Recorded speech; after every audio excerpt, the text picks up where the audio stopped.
आज हम supreme court के एक ऐसे केस की बात करने वाले हैं जो एक बहुत ही बारीक लेकिन बेहद जरूरी सवाल पर टिका है। सवाल ये है कि मर्डर यानी हत्या और एक उससे कम गंभीर अपराध के बीच आखिर फर्क क्या होता है। तो चलिए इसी सवाल के साथ इस कानूनी गुत्थी को सुलझाने की कोशिश करते हैं। सोचिए, किसी की मौत हुई है, लेकिन क्या ये हमेशा हत्या ही होती है? ये केस हमें दिखाता है कि कानून सिर्फ नतीजे को नहीं बल्कि उसके पीछे की नीयत को यानी इरादे को कितनी गहराई से परखता है। तो ये पूरा मामला शुरू कैसे हुआ?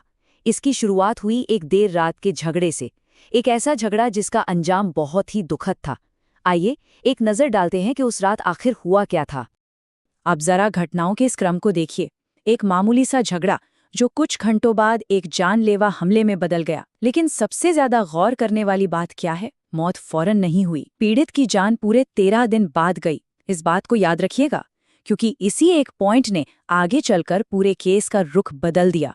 तो जब ये सब हुआ तो जाहिर है कानून ने अपना काम किया, और शुरुआती कानूनी नतीजे बहुत संगीन थे, जिससे पता चलता है कि मामला कितना गंभीर माना गया था।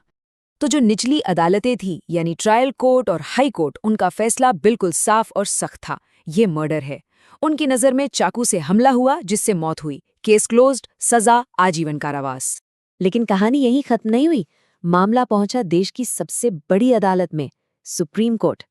और यहाँ पर बहस सिर्फ इस बात पर नहीं थी कि क्या हुआ, बल्कि इस बात पर थी कि जो हुआ उसे कानून की नज़र में क्या कहा जाएगा। तो सुप्रीम कोर्ट के सामने अब दो बातें थीं।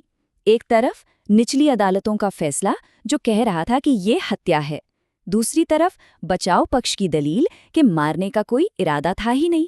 और यहीं से कानून का वो दिलचस्प सवाल उठता है, क्या किसी को मारने का इरादा रखना और ये जानना कि आपके काम से किसी की मौत हो सकती है एक ही बात है?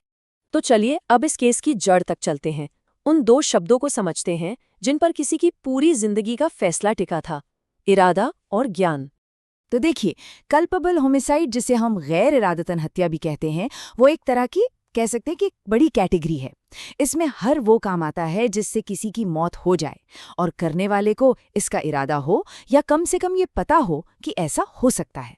ये एक बेसलाइन है। इसे ऐसे समझिए, अगर कल्पेबल होमिसाइड एक बड़ा गोला है तो मर्डर उसी के अंदर एक छोटा लेकिन कहीं ज्यादा गंभीर गोला है। जब किसी की मौत का कारण बनने का इरादा एकदम साफ और सीधा हो, तब वो मामला उस छोटे गोले यानी मर्डर की कैटेगरी में आ जाता है। सुप्रीम कोर्ट ने खुद इसे बहुत अच्छे से समझाया।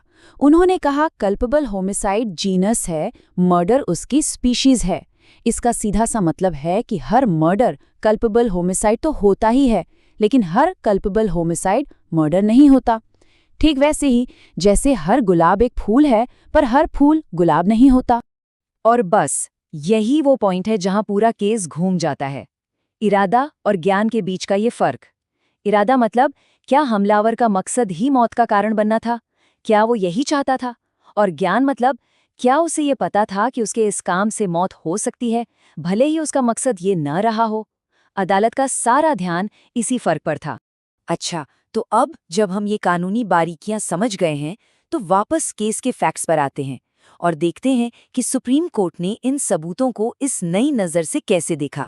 13 दिन, ये नंबर याद है? चाकू लगने और मौत होने के बीच का फासला। सुप्रीम कोर्ट के लिए ये सिर्फ एक डिटेल नहीं थी, ये एक बहुत बड़ा सुराग था। ये इस तरफ इशारा कर रहा था कि शायद हमलावर का सीधा इरादा जान लेने का था ही नहीं। तो जब सुप्रीम कोर्ट ने सारी कड़ियों को जोड़ा कि हमला अचानक झगड़े की गर्मी में हुआ, कोई पहले से प्लानिंग नहीं थी, मौत भी फौरन नहीं हुई और मौत की असली वजह तो बाद में हुआ इन्फेक्शन था, तो वे इस नतीजे पे पहुंचे कि आरोपी के मन में मारने का सीधा इरादा नहीं था। हाँ, उसे ये ज्ञान जरूर था कि उसके इस काम के नतीजे खतरनाक हो सकते हैं। तो इन सब दलीलों के बाद, इन सब सबूतों को इस तरह से देखने के बाद आखिर फैसला क्या हुआ, और ये फैसला हमारी न्याय व्यवस्था के बारे में हमें क्या बताता है? तो अंतिम फैसला ये हुआ, हत्या की सजा को पलट दिया गया। उसे गैर इरादतन हत्या का दोषी माना गया, और क्योंकि वो पहले ही 14 साल जेल में काट चुका था, उसे रिहा करने का आदेश दिया गया। ये सिर्फ एक सजा का बदलना नहीं था, ये न्याय की उस सटीकता का सबूत था जो सिर्फ नतीजे पर नहीं बल्कि अपराध की असल नीयत पर तय होता है। और इस पूरे मामले का सार यही है, कानून सिर्फ ये नहीं देखता कि क्या हुआ, बल्कि ये भी समझने की कोशिश करता है कि करने वाले के दिमाग में क्या चल रहा था। न्याय ये पक्का करता है कि सजा अपराध की असल प्रकृति के हिसाब से हो, न कि सिर्फ उसके दुखद अंजाम के हिसाब से। और ये हमें एक बहुत बड़े सवाल पर लाकर छोड़ देता है। ये सोचने पर मजबूर करता है कि न्याय का मतलब सिर्फ सजा देना नहीं है।